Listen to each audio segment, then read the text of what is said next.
The German Tiger tank commander couldn't believe his eyes. His crew had just fired their second round when the American Sherman across the field unleashed its eighth. 8 rounds. In the time it took his veteran gunner to reload twice, the enemy had fired 8 times. Unmöglich, he whispered into his throat microphone, but the scorched earth around his position told a different story.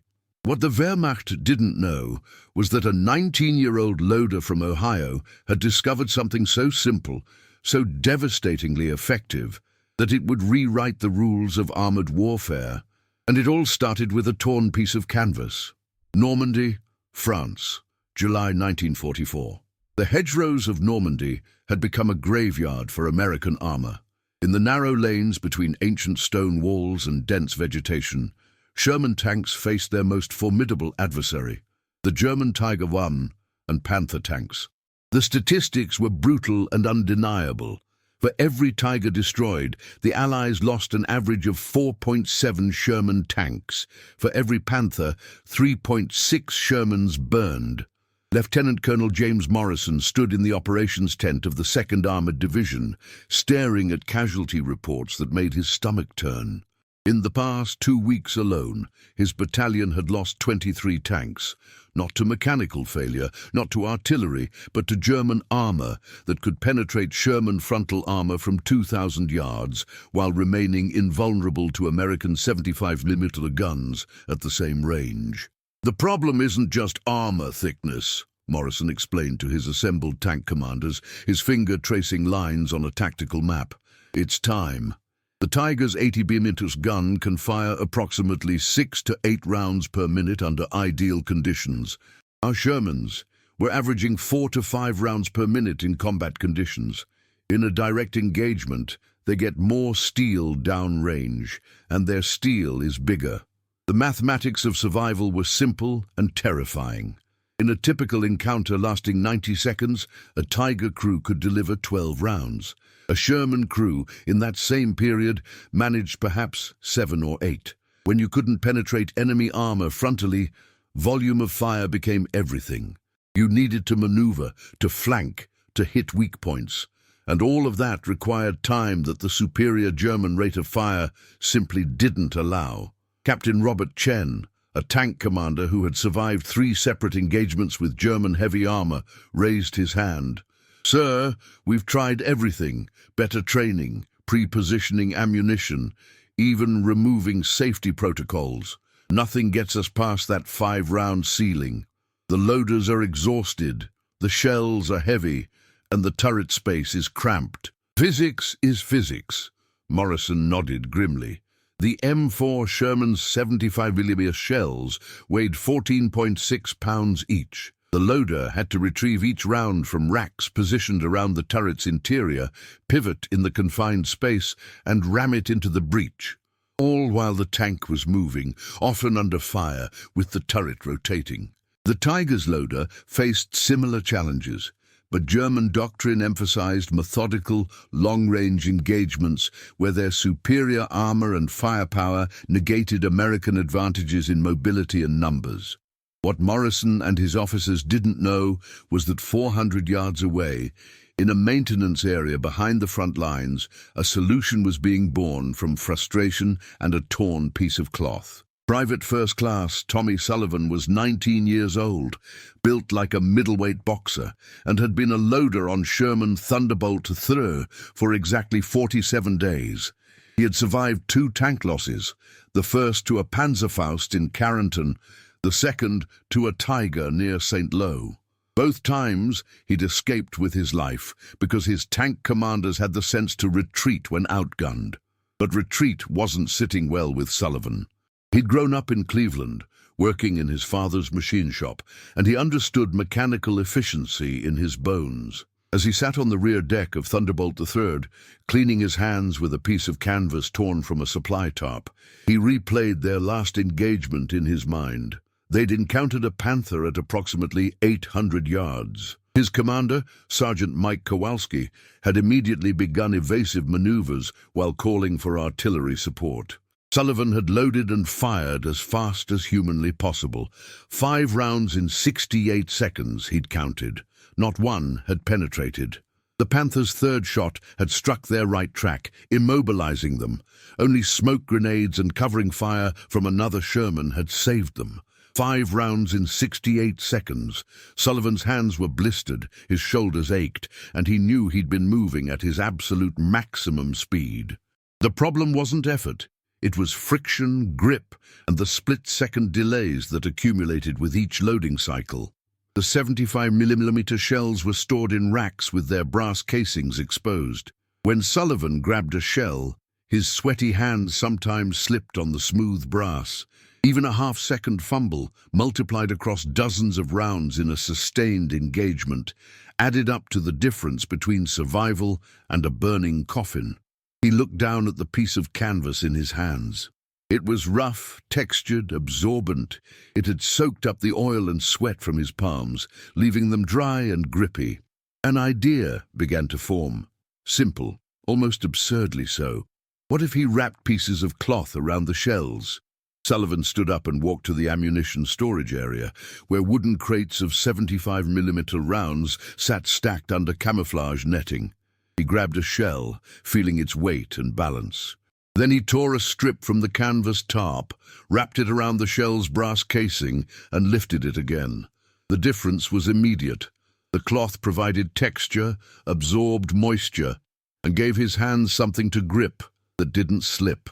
He practiced the loading motion, grab, pivot, ram, and felt the movement flow more smoothly. The cloth also provided a thin layer of padding that reduced the shock to his palms when he grabbed the shell quickly. But there was something else, something he hadn't anticipated. The cloth wrap made a distinctive visual marker. In the chaos of combat, with the turret filled with smoke and the tank bouncing over rough terrain, loaders sometimes grabbed for a shell and missed, their hands slapping against the metal rack. The cloth wraps would be easier to see, easier to grab in low light or through smoke. Sullivan's mind raced. If this worked, if it could shave even a second off each loading cycle, it could mean the difference between 6 rounds per minute and 8, maybe more. He needed to test it, but not just in the maintenance area. He needed combat conditions, or as close as he could get. Sullivan walked over to Sergeant Kowalski, who was reviewing maps with the other crew members. "Sarge, I've got an idea. It's going to sound crazy, but I need you to hear me out." Kowalski looked up, his weathered face skeptical. At 34, he was ancient by tank crew standards, a veteran of North Africa who'd seen more Shermans burn than he cared to remember. "Sullivan, if this is about requisitioning more ammo, I already told you. It's not about ammo, Sarge. It's about how fast we can shoot it." That got Kowalski's attention. He set down his map. "I'm listening." Sullivan explained his idea, demonstrating with the cloth-wrapped shell. Kowalski's skepticism gradually transformed into interest, then cautious excitement. He'd been a loader himself years ago, and he understood the problem intimately. "You really think this could work?" Kowalski asked. "Only one way to find out, Sarge. Let me wrap a combat load. 30 rounds. We take Thunderbolt out to the range tomorrow. Run a live fire drill. If it doesn't work, we're out some canvas and an hour of time. If it does work..." Kowalski nodded slowly.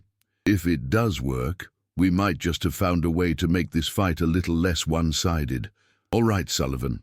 Wrap your shells. We test at 0600. That night, by the light of a kerosene lantern, Tommy Sullivan tore canvas tarps into strips and wrapped 30 shells with meticulous care. Each wrap was positioned identically, covering the brass casing, but leaving the projectile nose and base exposed. He worked with the precision his father had taught him in the machine shop. Measure twice, cut once, and always think about the person who'll use what you make. As he worked, other loaders from nearby tanks wandered over, curious about what he was doing. Sullivan explained and some laughed, dismissing it as a waste of time. Others watched thoughtfully, remembering their own fumbles and slips in combat. One loader, a kid from Texas named Bobby Martinez, sat down and started helping. "My granddad was a cowboy," Martinez said as he wrapped a shell. He always said the difference between a good roper and a great one was in the grip. Guess it's the same with this, huh? By midnight, they had 30 shells wrapped and ready. Sullivan loaded them carefully into Thunderbolt 3's ammunition racks, positioning them exactly as they would be in combat. Then he climbed into the loader's position and practiced the motion in darkness. Grab, pivot, ram, grab, pivot, ram. The cloth wraps felt right natural, like they'd always been there. At DO 600 the next morning, Thunderbolt III rolled out to the division's firing range, a cleared area 1,200 yards long with knocked-out German vehicles positioned as targets. Lieutenant Colonel Morrison had gotten word of the test and arrived with a stopwatch and a notepad accompanied by Captain Chen and 3 other tank commanders. "All right, Sullivan," Morrison called up to the turret. "Show us what you've got. Standard combat drill, 6 rounds, mixed targets. Kowalski calls the shots. We're timing from first round to last." Sullivan settled into position, his hands dry and ready. Kowalski's voice crackled over the intercom. "Gunner, target Panther Hulk 800 yards. Load AP." Sullivan's hands moved with practiced precision. Grab. The cloth provided perfect grip. No slip. Pivot. The shell's weight felt balanced, controlled. Ram. The round slid home smoothly. "Up!" he shouted. The gun fired, the breech recoiled, and Sullivan was already reaching for the next round. The cloth wraps made each shell easy to identify and grab, even as smoke began to fill the turret. His movements became rhythmic, almost automatic. Target Tiger Hulk, 600 yards. Load AP. Grab, pivot, ram. Up. Boom. Target half-track, 400 yards. Load he. Grab, pivot, ram. Up! Boom! The drill continued. 6 rounds fired in rapid succession. When the 6th shell left the barrel, Morrison clicked his stopwatch and stared at the display in disbelief. 41 seconds, he said quietly. Then louder, 41 seconds for 6 rounds. Captain Chen did the math quickly. That's 8.7 rounds per minute. That's faster than a Tiger. Morrison climbed up onto Thunderbolt III's hull and looked down into the turret where Sullivan sat catching his breath, his hands still gripping a cloth-wrapped shell. "Private, what's your name?" "Sullivan, sir. Tommy Sullivan." "Private Sullivan, you just might have changed this war. Chen, get every loader in the battalion here. Now." "We're wrapping every shell in every tank by nightfall." Normandy front lines, July 15, 1944. The word spread through the 2nd Armored Division like wildfire through dry grass. By 1400 hours on July 15th, every maintenance area and supply depot was a hive of activity as loaders tore canvas tarps, parachute silk, and even spare uniform material into strips. The division's quartermaster, Captain Harold Weiss, initially protested the destruction of army property, until Morrison personally explained that the alternative was more destroyed tanks and dead crews. "You want to explain to General Brooks why we have plenty of intact tarps, but not enough tanks?" Morrison had asked pointedly. Weiss signed the requisition forms without further complaint, but implementation proved more complex than simply wrapping shells. The first challenge emerged within hours. Standardization. Different loaders wrapped shells differently, some tight, some loose, some covering more of the casing than others. When crews rotated or casualties required replacement loaders, the inconsistency caused confusion and fumbles. Sergeant Kowalski, now appointed as the division's informal loading efficiency instructor, developed a standardized wrapping technique. Each cloth strip measured exactly 18 inches long and 4 inches wide. The wrap began at the shell's base, spiraled upward covering the brass casing, and was secured with a simple knot that could be tied quickly but wouldn't come loose under handling. The projectile nose and the base rim remained exposed for proper seating in the breech. "Think of it like wrapping a baseball bat grip," Kowalski explained to a group of 40 loaders assembled in a field behind the lines. "Consistent overlap, consistent tension, consistent result. Your hands need to know exactly what they're grabbing every single time, especially when you can't see clearly." The training sessions ran 12 hours a day. Loaders practiced in daylight, then in darkness, then with smoke grenades filling the training area to simulate combat conditions. They practiced with the tank stationary, then with the tank moving over rough terrain. They practiced until the motion became muscle memory, until they could load blind and exhausted and still maintain the rhythm.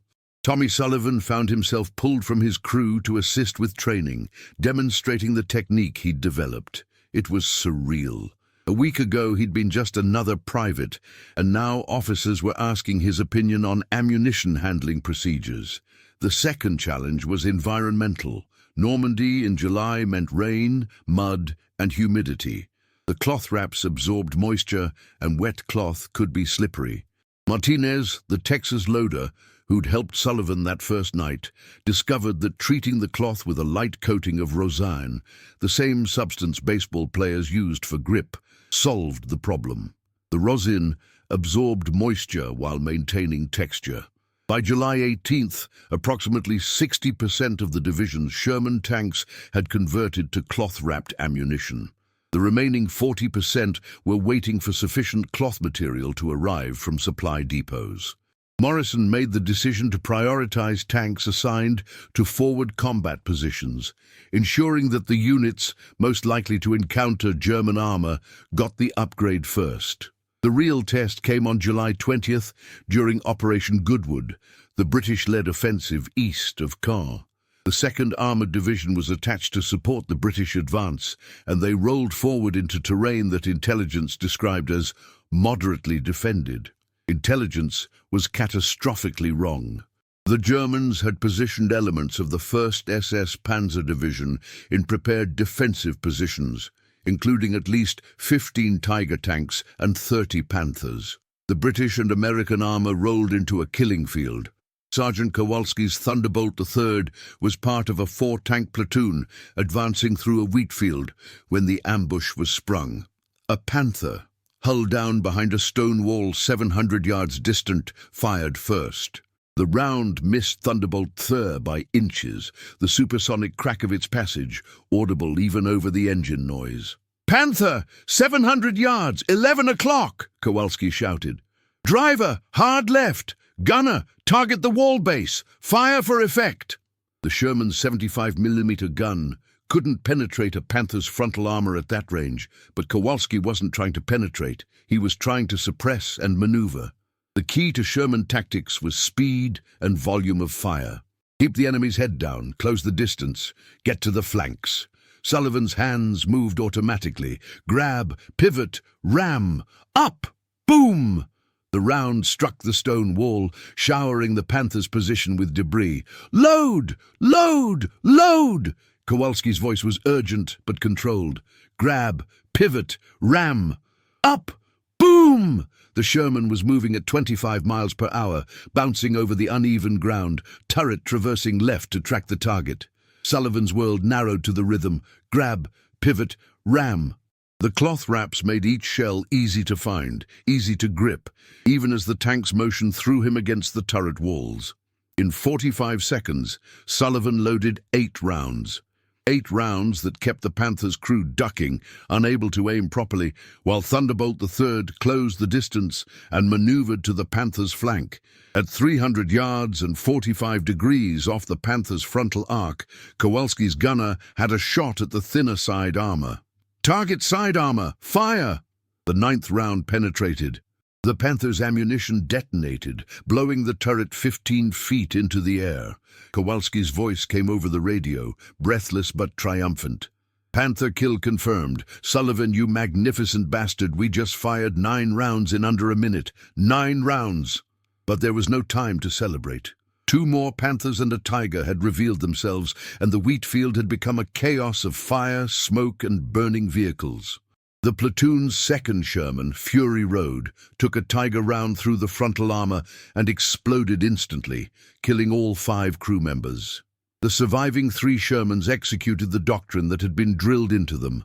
Move, shoot, move, never stay still. Never give the enemy a stationary target. Use speed and rate of fire to compensate for inferior armor and firepower. For the next 12 minutes, the wheat field became a demonstration of the cloth wrap's effectiveness. The three Shermans fired a combined 67 rounds, an average of 22 rounds per tank in 12 minutes, or approximately 5.5 rounds per minute sustained under combat conditions. Before the cloth wraps, that number would have been perhaps 48 to 54 rounds total.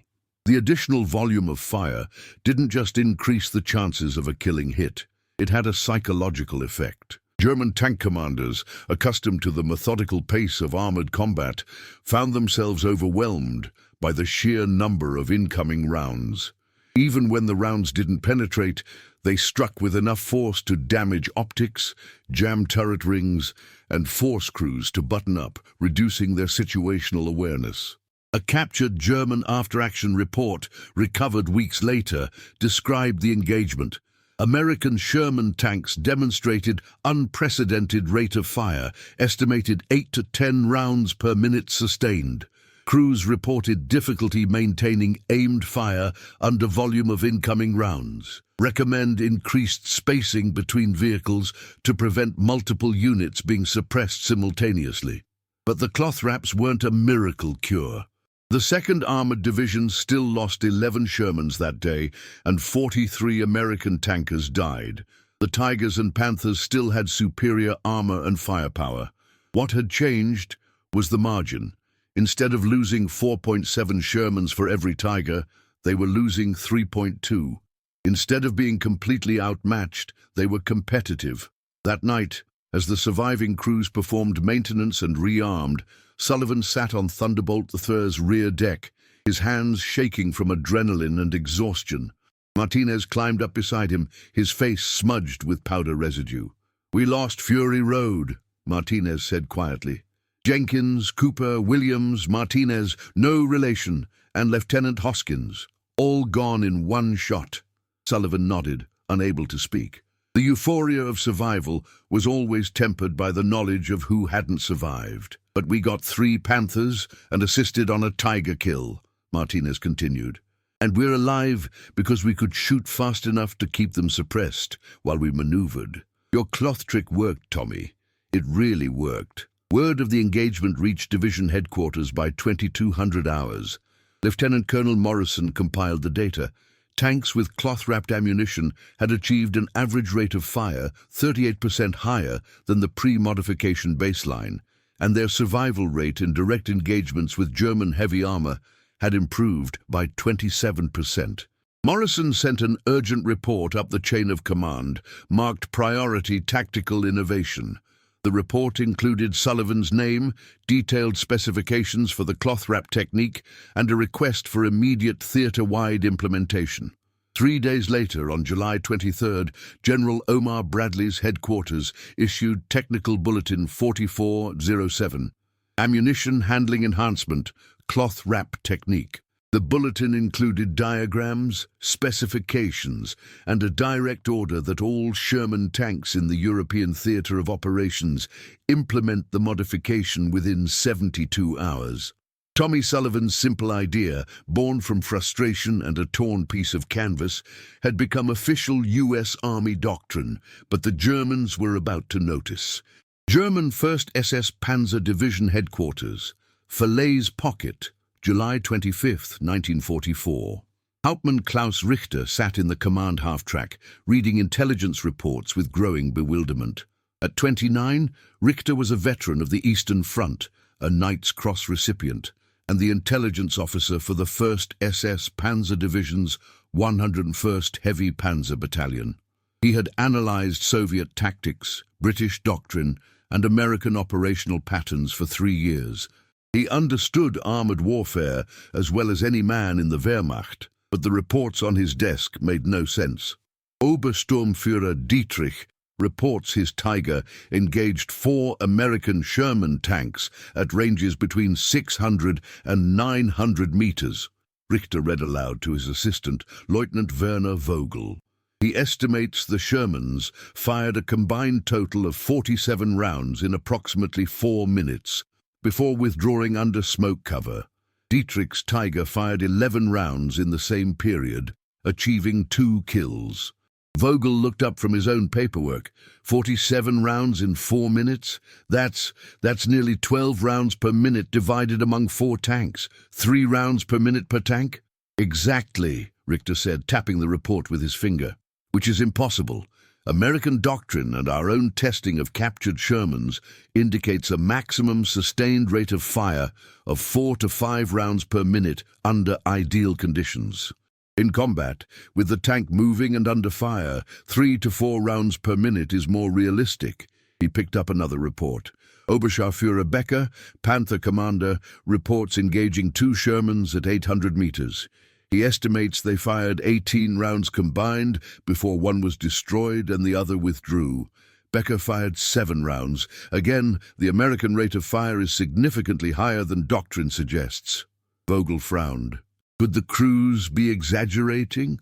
Under stress, time perception becomes distorted. Perhaps they're overestimating the number of rounds fired. I considered that, Richter replied. But look at this. He pulled out a photograph taken by a reconnaissance unit. It showed a destroyed Sherman, its turret blown off by an ammunition fire. Around the tank, scattered in the grass, were dozens of spent 75mm shell casings. 37 casings, Richter said. The engagement lasted approximately 6 minutes according to the reconnaissance team's timeline. That's over 6 rounds per minute, sustained in combat conditions. Vogel studied the photograph, his expression troubled. How are they achieving this? Better training? Modified ammunition? That's what we need to determine, Richter said. He pulled out a map marked with engagement locations.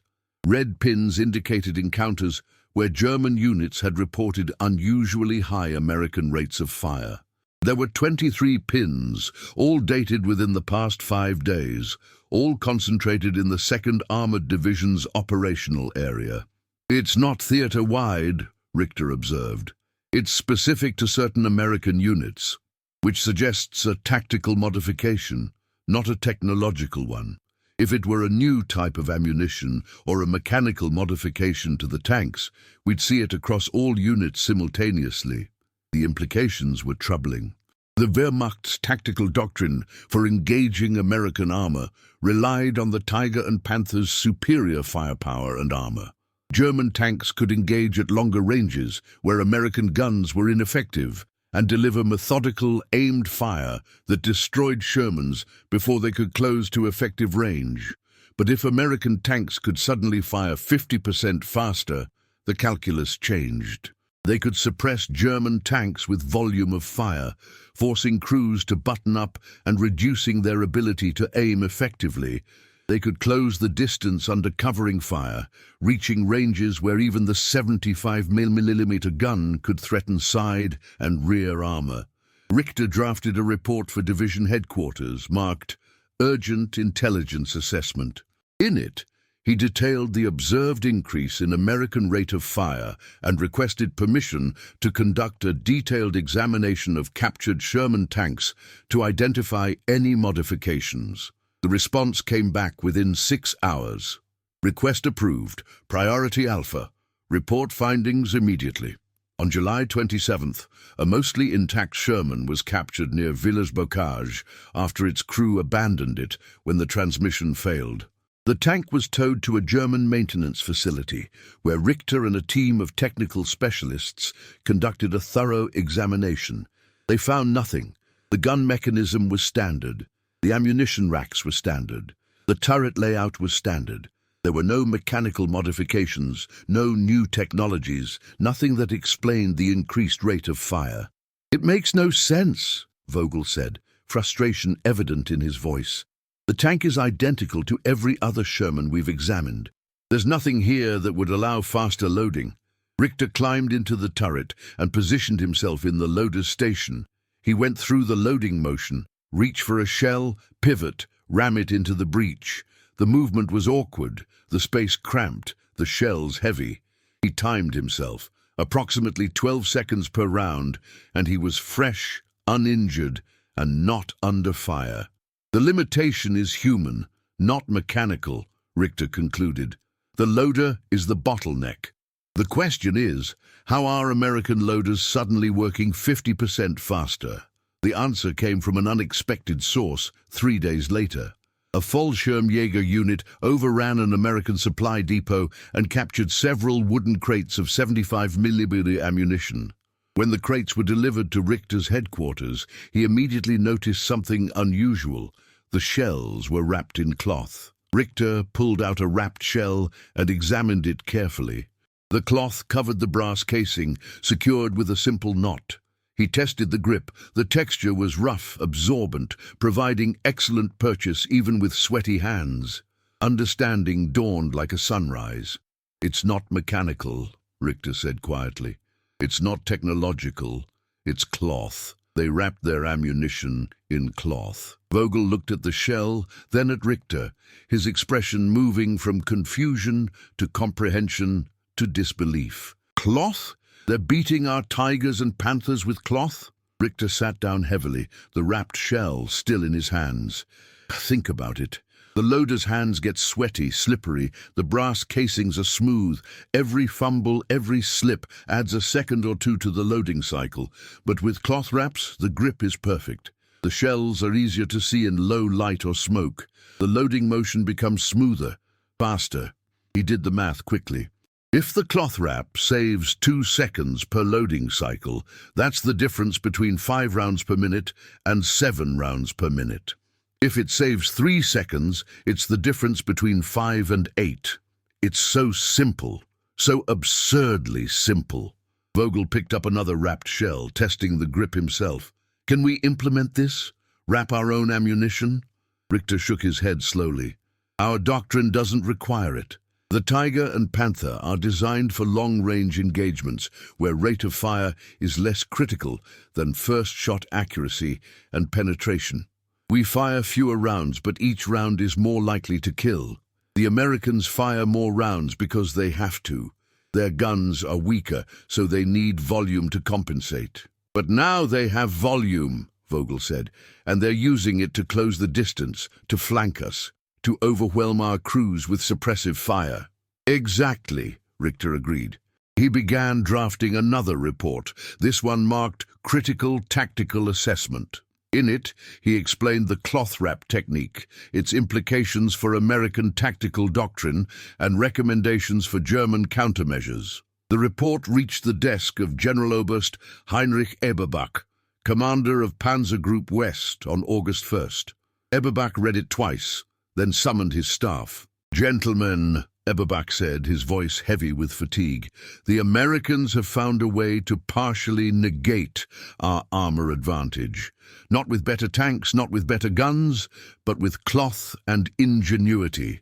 This is what we're fighting. An enemy with unlimited resources and the creativity to use them effectively." One of his staff officers, a veteran of the Eastern Front, spoke up. "Sir, if I may, this is reminiscent of Soviet tactics. They couldn't match our technical superiority, so they found ways to negate it through volume, speed, and unconventional methods." Eberbach nodded grimly, "And we know how that turned out. The question now is, can we adapt quickly enough?" The answer, as events would prove, was no. German tactical doctrine was built on the foundation of superior technology and methodical execution. Tank crews were trained to engage at maximum range, to take their time with each shot, to rely on armor protection while delivering devastating firepower. The idea of rapid-fire suppression, of overwhelming the enemy with volume rather than precision, was fundamentally contrary to German military philosophy. Moreover, the Wehrmacht in August 1944 was a force in crisis. The Falaise pocket was closing, fuel was scarce, replacement crews were inadequately trained, and strategic reserves were being diverted to counter the Soviet summer offensive in the east. There was no time, no resources, and no institutional flexibility to fundamentally rethink armored tactics. In a captured German document dated August 5, 1944, a panzer commander wrote in his after-action report, "American Sherman tanks continue to demonstrate aggressive tactics supported by unprecedented rates of fire. Our crews report difficulty maintaining aimed fire when subjected to 8 to 10 incoming rounds per minute. Recommend increased use of defensive positions and ambush tactics to maximize our range and armor advantages. Direct engagement with multiple Shermans in open terrain is no longer advisable. The document was stamped, acknowledged, and filed. No tactical changes were implemented. Hauptmann Richter, reading the response to his reports, felt a cold certainty settle in his chest. The Americans had found a weakness in German doctrine and were exploiting it ruthlessly, and the Wehrmacht, for all its vaunted tactical excellence, was too rigid, too resource-starved, and too overwhelmed to adapt. On August 7th, Richter's command half-track was destroyed by American artillery during the Falaise pocket collapse. He survived with severe injuries and was evacuated to Germany.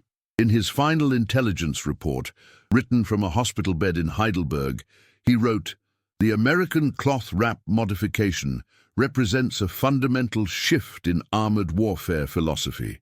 They have accepted that they cannot match our armor or firepower, so they have optimized for speed and volume.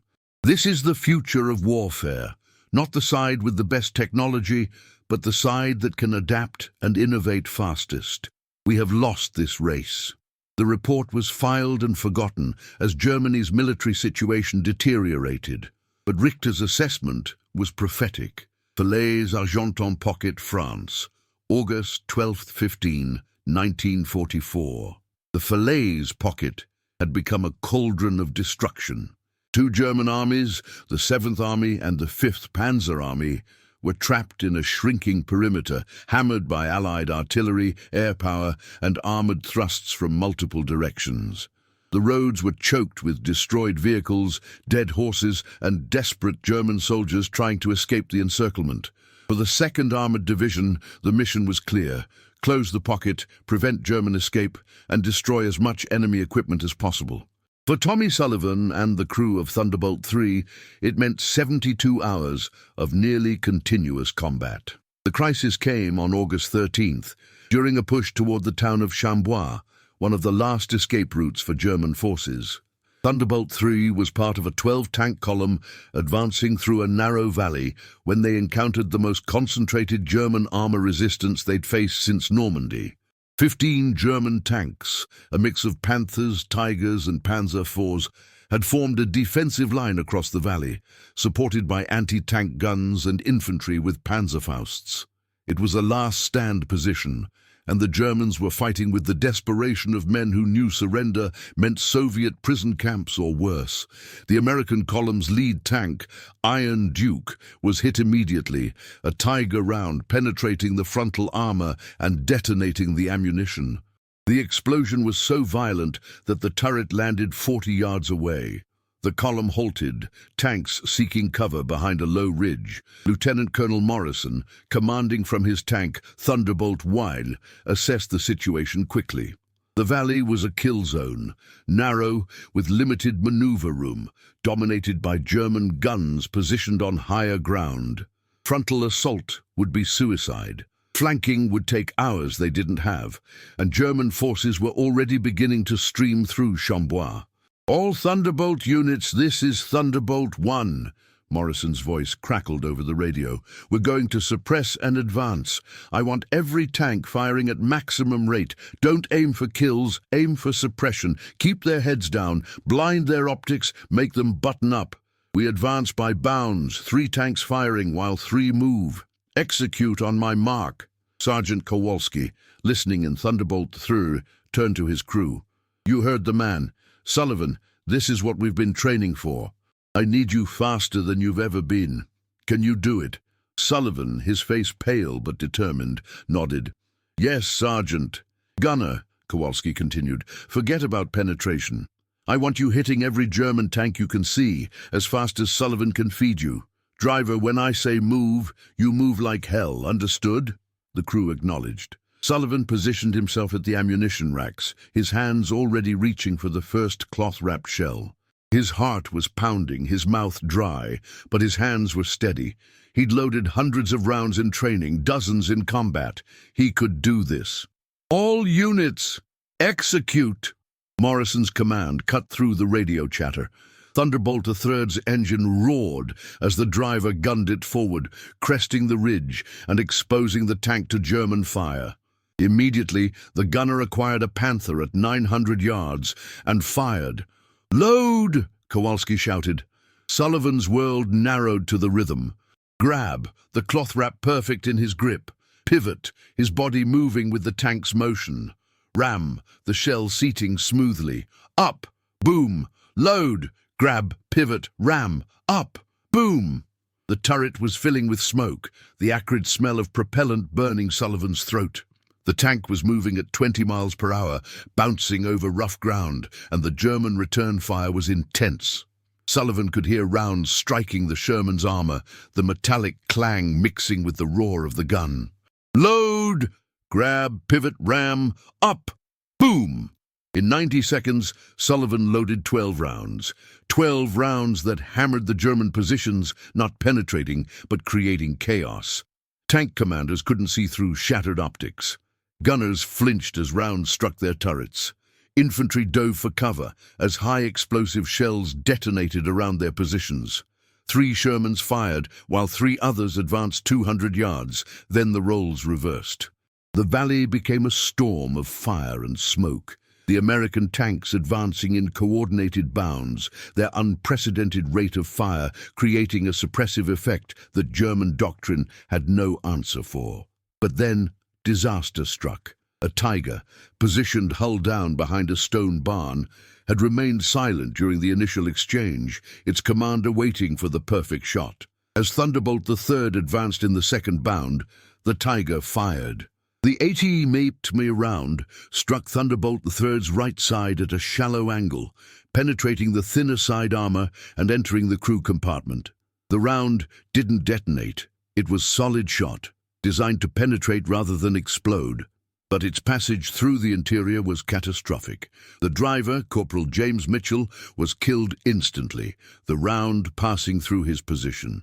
The assistant driver, Private Danny Reeves, was severely wounded, his left leg nearly severed. The round exited through the left side armor, leaving a gaping hole. The tank slewed to a halt, its engines still running, but no one at the controls. Inside the turret, Sullivan had been thrown against the ammunition racks by the impact, his head striking metal. Blood ran down his face from a gash above his eyebrow, and his vision swam. "Bail out! Bail out!" Kowalski's voice was urgent. The tank was immobilized, a sitting target, and the Tiger was traversing for a second shot. The gunner and bow gunner scrambled out through the top hatches. Kowalski grabbed Reeves, dragging the wounded man toward the escape hatch. Sullivan, dazed and disoriented, fumbled with his harness. The Tiger fired again. This round struck the turret's frontal armor at a steep angle and ricocheted upward, tearing through the thin roof armor. The shell didn't penetrate fully, but the impact was enough to jam the turret ring and shower the interior with metal fragments. Sullivan felt something strike his left shoulder, a sharp pain that cleared his head instantly. He looked down and saw blood spreading across his uniform. A metal fragment, about the size of a quarter, had embedded itself in his shoulder. "Sullivan, move!" Kowalski was at the hatch, reaching back for him.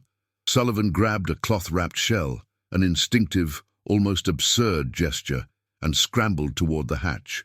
Kowalski pulled him through, and they tumbled off the tank's rear deck, landing hard in the dirt.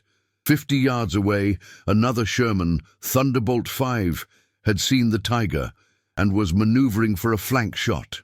Its loader, a kid from Michigan named Eddie Larson, was feeding rounds as fast as humanly possible, and the Sherman's gun was firing every 7 seconds. The volume of fire forced the Tiger commander to button up, losing his situational awareness.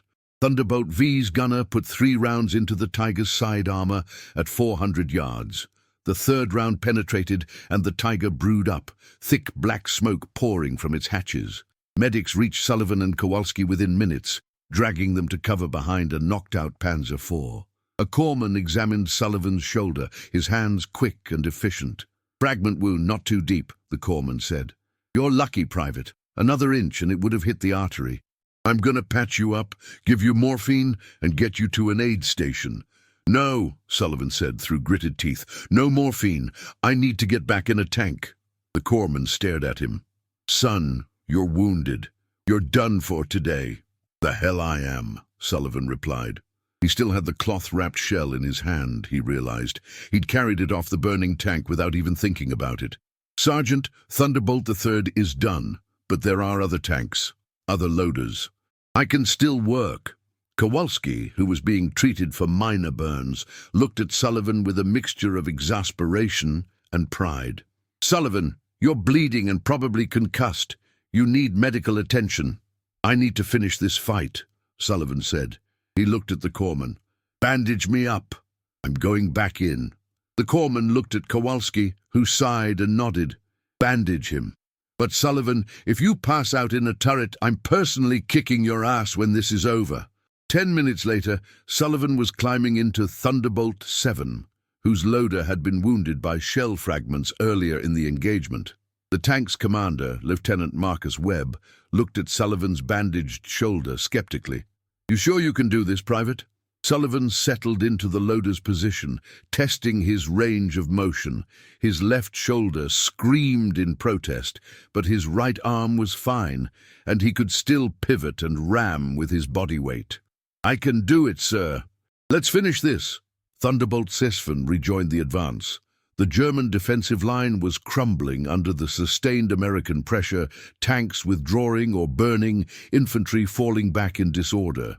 The cloth-wrapped ammunition technique had proven its worth. The American tanks had fired over 400 rounds in 20 minutes, an average of more than 33 rounds per tank, maintaining a rate of fire that overwhelmed German crews and forced them to fight defensively. Sullivan loaded 23 more rounds that afternoon, each one a test of will over pain. His shoulder bled through the bandage, his vision blurred periodically, and twice he nearly passed out from blood loss and shock. But he kept loading, kept feeding the gun, kept maintaining the rhythm that had become second nature. By nightfall, the valley was secured. 15 German tanks lay destroyed or abandoned, along with 8 anti-tank guns and dozens of vehicles. The American column had lost 4 Shermans and 11 men killed, with 19 wounded. Sullivan was finally evacuated to an aid station, where a doctor examined his shoulder and shook his head in disbelief. Private, you've been fighting for 6 hours with a metal fragment lodged against your scapula. You should have been in surgery hours ago. What the hell were you thinking? Sullivan, finally allowing himself to feel the exhaustion and pain, managed a weak smile. I was thinking we had Germans to kill, Doc, and I had shells to load. The doctor removed the fragment, stitched the wound, and ordered Sullivan to a field hospital for observation.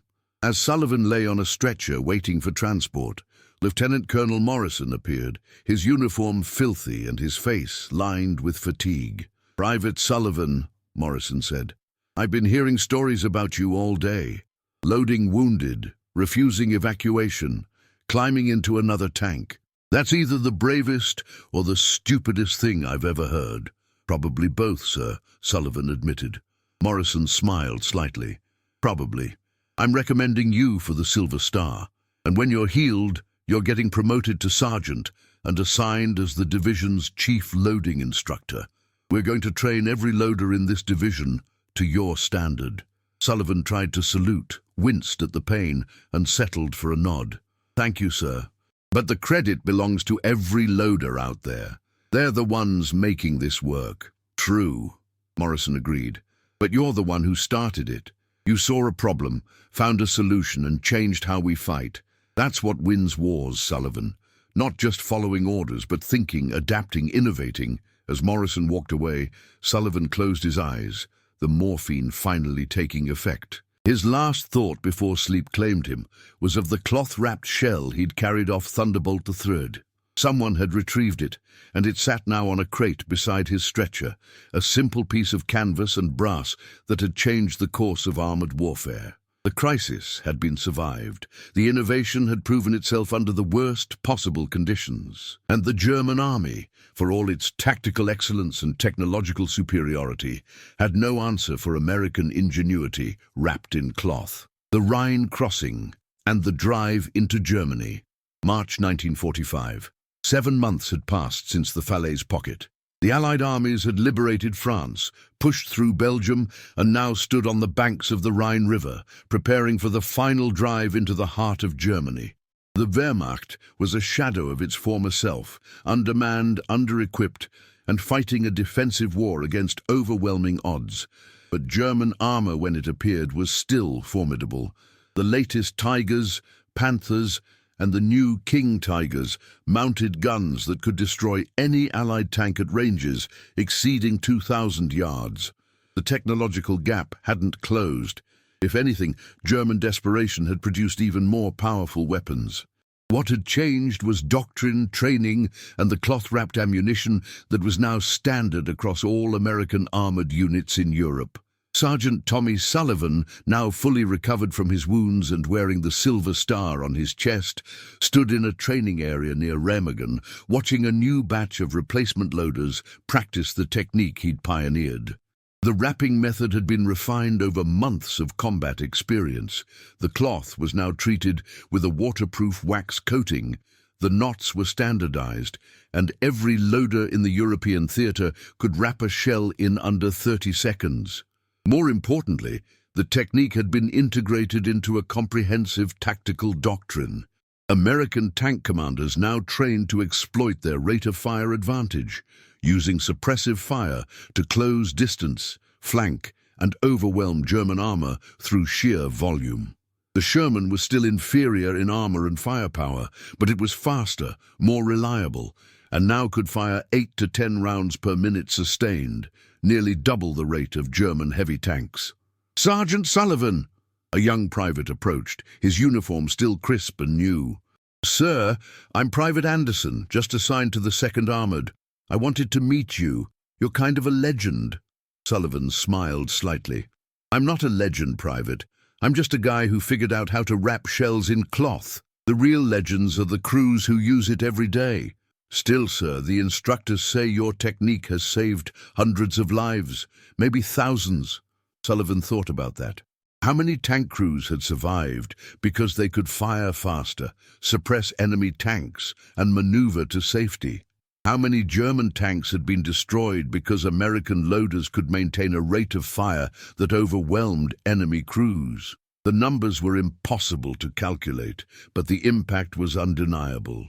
"Just do your job, Private," Sullivan said.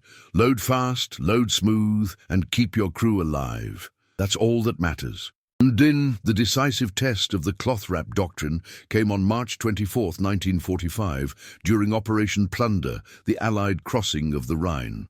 The 2nd Armored Division was tasked with exploiting the bridgehead established by infantry, pushing deep into German territory to cut off retreat routes and destroy remaining Wehrmacht units. The division's lead elements encountered a German blocking force near the town of Dorsten. Elements of the Panzer Lehr division, including 8 King Tiger tanks, the most powerful tanks in the world. Each King Tiger mounted an 88mm gun that could penetrate any Allied tank from the front at 2,500 yards, and their frontal armor was effectively immune to American 75mm and 76mm guns at any range. By all conventional measures, the engagement should have been a massacre. 8 King Tigers in prepared positions against 24 American Shermans should have resulted in catastrophic American losses. But conventional measures no longer applied. The American tanks, now equipped with the newer 76mm guns and HVP, high-velocity armor-piercing ammunition, had a slim chance of penetrating King Tiger side and rear armor at close range. The key was getting close, and the key to getting close was suppressive fire. The engagement began at 0640 hours. The King Tigers opened fire at 1,800 yards, immediately destroying 2 Shermans. The American response was immediate and overwhelming. 22 Shermans began firing at maximum rate, not aiming for kills, but for suppression.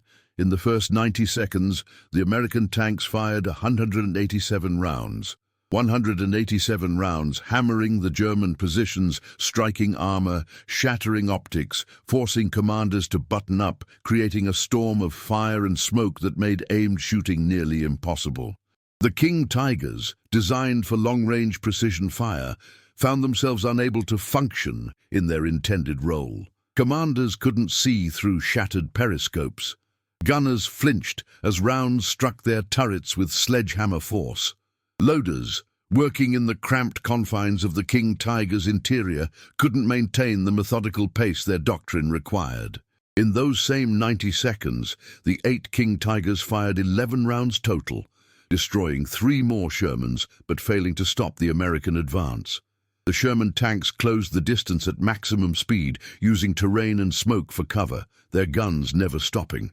At 800 yards, the American gunners began targeting specific weak points: turret rings, engine decks, the thinner side armor. At 600 yards, the first King Tiger was penetrated, an HVAP round entering through the side armor and detonating the ammunition. The explosion was massive, the turret lifting off the hull and crashing down inverted. The psychological impact on the remaining German crews was devastating. They were in the most powerful tanks ever built, supposedly invincible, and they were being destroyed by inferior American tanks through sheer volume of fire and aggressive tactics. A captured German tank commander, Oberscharführer Heinrich Müller, described the engagement in his interrogation. "We could not fight effectively. The American fire was continuous, overwhelming. Every time we tried to aim, another round struck our tank. Our optics were damaged, our commander could not see, our gunner could not aim. We fired perhaps 3 rounds in 5 minutes. They fired what seemed like hundreds. When the tank next to us exploded, our commander ordered us to abandon the vehicle. We could not win. We could not even fight." By 07:10 hours, the engagement was over. All 8 King Tigers were destroyed or abandoned. The American force had lost 7 Shermans and 19 men killed. By the pre-cloth wrap ratios, they should have lost 20 to 25 tanks. The Battle of Dorsten became a case study in American armored doctrine. It was analyzed, documented, and taught at every level of command. The conclusion was clear. The cloth-wrapped ammunition technique, combined with aggressive tactics and volume of fire doctrine, had fundamentally changed the balance of armored warfare. But the impact went beyond tactical victories. The psychological effect on German tank crews was profound and demoralizing. Throughout March and April 1945, as the Allied armies drove deeper into Germany, captured German soldiers repeatedly described their fear of American tank engagements. The King Tiger, the Panther, the Tiger, tanks that had been symbols of German technological superiority, were now seen as death traps when facing American armor. A letter found on a dead German tank commander, dated April 3, 1945, read, "We are told our tanks are superior, that we have nothing to fear from American Shermans. But the Americans do not fight as we expect. They fire without stopping, they advance without fear, and they overwhelm us with numbers and speed.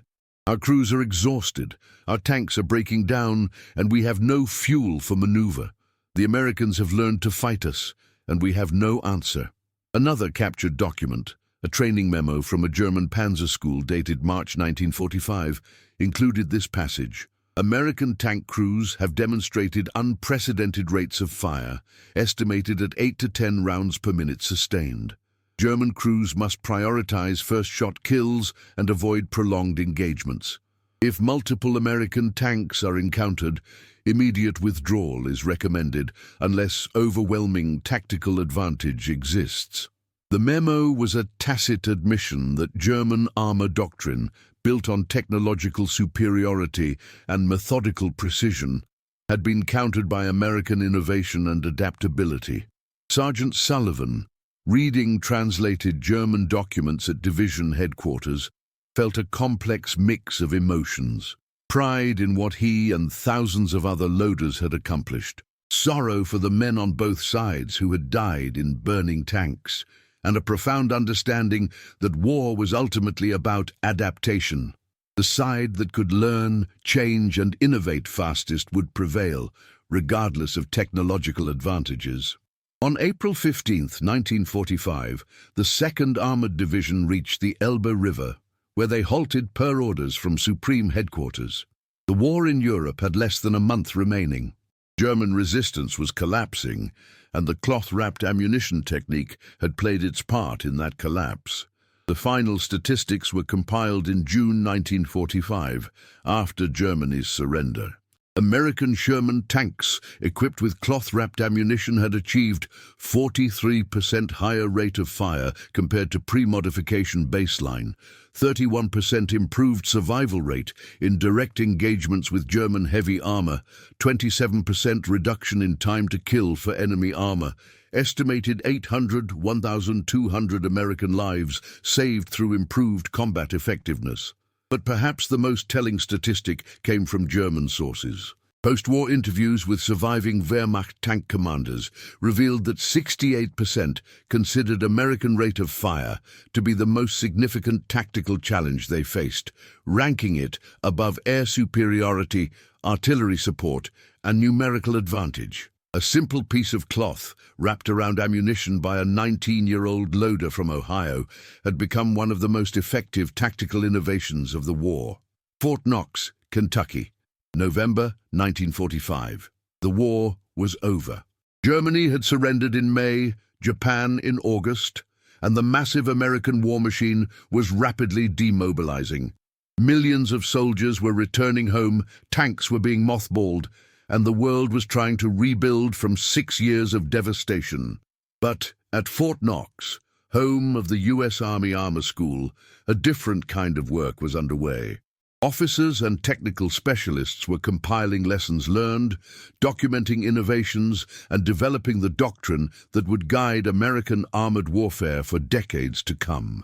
Sergeant Tommy Sullivan, now 20 years old and a veteran of 18 months of combat, sat in a classroom at Fort Knox, watching as an instructor demonstrated the cloth-wrapped ammunition technique to a class of new officers. The technique that had started with a torn piece of canvas in a Normandy maintenance area was now official U.S. Army doctrine, taught to every tank crew in the service. The cloth wrap modification, the instructor explained, represents a fundamental principle of military innovation. The solution to a tactical problem doesn't always require new technology. Sometimes it requires creative thinking about existing resources. Sullivan smiled slightly. He'd heard variations of that speech dozens of times over the past months. He'd been interviewed by Army historians, featured in training films, and even mentioned in a Stars and Stripes article titled "The Private Who Changed Tank Warfare." The attention made him uncomfortable. He still thought of himself as just a loader who'd had a simple idea. But the impact of that idea was undeniable and far-reaching. The cloth-wrap technique had been adopted not just by American forces, but by British, Canadian, and Free French armored units. Post-war analysis showed that Allied tank crews using the technique had achieved consistently higher rates of fire and better combat effectiveness than those without it. More significantly, the technique had influenced post-war tank design. The M26 Pershing and the later M46 Patton incorporated ammunition storage and handling features specifically designed to maximize loader efficiency. Textured shell casings, improved rack positioning, and better turret ergonomics. The lesson had been learned. The human element of tank operation was just as important as armor thickness and gun caliber. Colonel James Morrison, now the commandant of the Armor School, had made the cloth wrap technique a centerpiece of his teaching philosophy. "We won the war, not because we had better tanks," Morrison told his students, "but because we had better tankers. We adapted, we innovated, and we never stopped looking for ways to improve.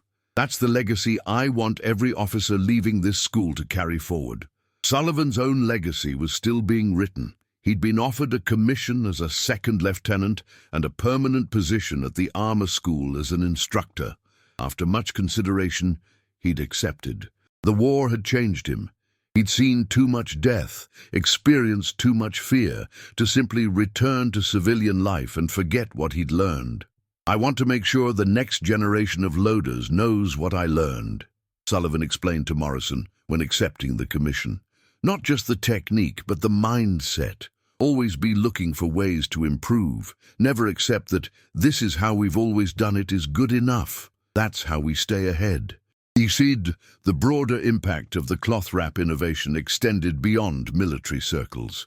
In the post-war years, industrial efficiency experts studied the technique as an example of ergonomic improvement in high-stress environments. The principle that small modifications to improve human performance could have outsized effects on overall system efficiency was applied to manufacturing, aviation, and other fields.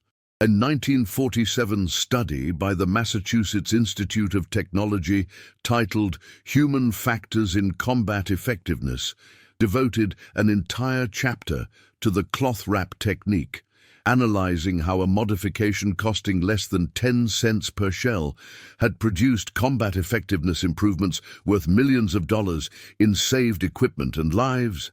But for Sullivan, the most meaningful legacy was personal. In June 1946, he received a letter from Bobby Martinez, his fellow loader who'd helped wrap those first shells in Normandy.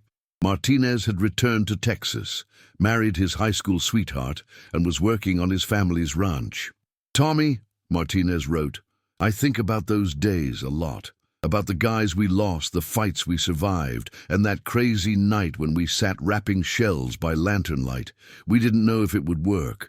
We just knew we had to try something. That's what I'm teaching my kids. When you see a problem, don't wait for someone else to fix it. Try something. Even if it seems small or crazy, try it. You never know what might change the world. Thanks for showing me that, brother." Sullivan kept that letter in his desk drawer for the rest of his life. The final chapter of the cloth wrap story came in 1948, when the U.S. Army officially retired the technique. New tank designs, including the M46 Patton and the M47, incorporated ammunition with textured casings and improved handling characteristics that made cloth wraps unnecessary. The innovation that had changed armored warfare had been superseded by the very design improvements it had inspired, but the principle remained. At Fort Knox, at armor schools around the world, instructors taught the story of Tommy Sullivan and the cloth-wrapped shells as an example of tactical innovation. The specifics of the technique were obsolete, but the lesson was timeless. In war, as in life, the advantage goes not to the side with the best technology, but to the side that can adapt, innovate, and think creatively under pressure. On a cold November morning in 1948, now Lieutenant Sullivan stood before a class of new armor officers at Fort Knox, preparing to give his final lecture before transferring to a new assignment in Germany. He held up a cloth-wrapped 75mm shell, one of the last remaining examples of the technique. "Gentlemen," Sullivan began, "this is a piece of cloth wrapped around a shell. It cost about 8 cents in materials and took 30 seconds to prepare.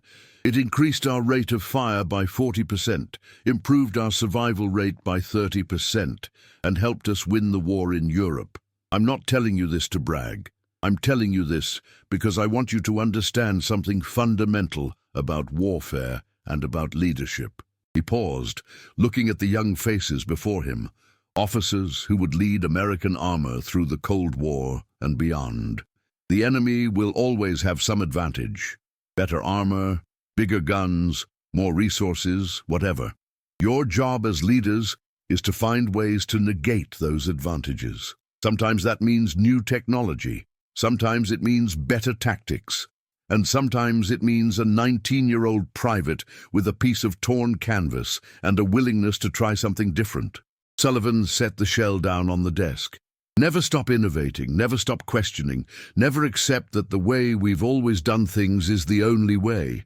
Because somewhere out there right now, there's another private with another simple idea that could change everything. Your job is to create an environment where that private feels empowered to speak up, to experiment, to try something new. He smiled.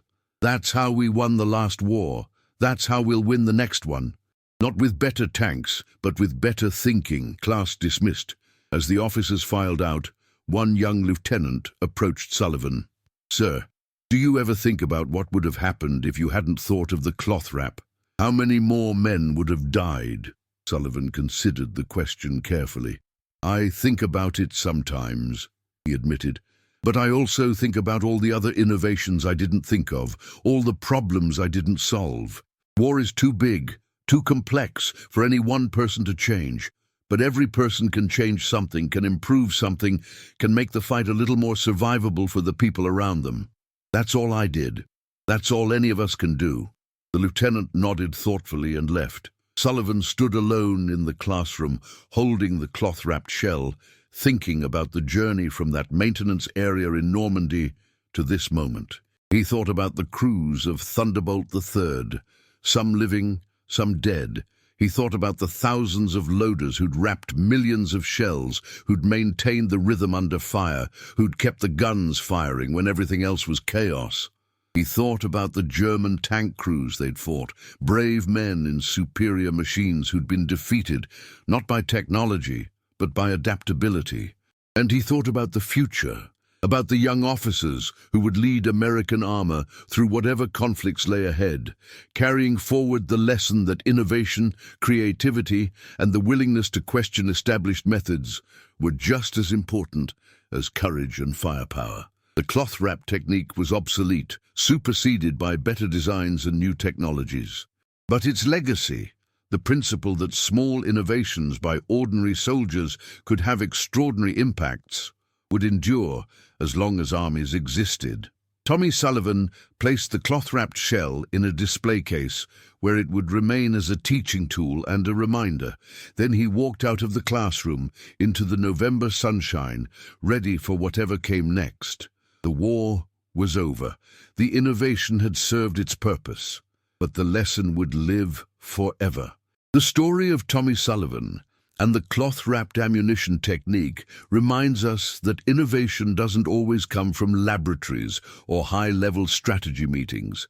Sometimes it comes from a young soldier sitting on a tank, frustrated with a problem, willing to try something different. If you found this story compelling, if you learned something about World War II that you didn't know before, please subscribe to our channel.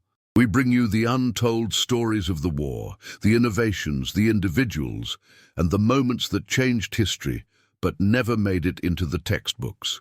Hit that like button, leave a comment telling us what you thought of Tommy Sullivan's story, and share this video with anyone who appreciates military history and the power of human ingenuity. What other untold stories from World War II would you like to hear? Let us know in the comments. We read every single one, and your suggestions help shape our future content. Remember, history isn't just about the big battles and famous generals, it's about the ordinary people who did extraordinary things when it mattered most.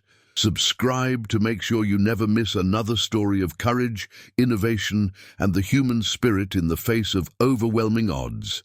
Thank you for watching, and we'll see you in the next video.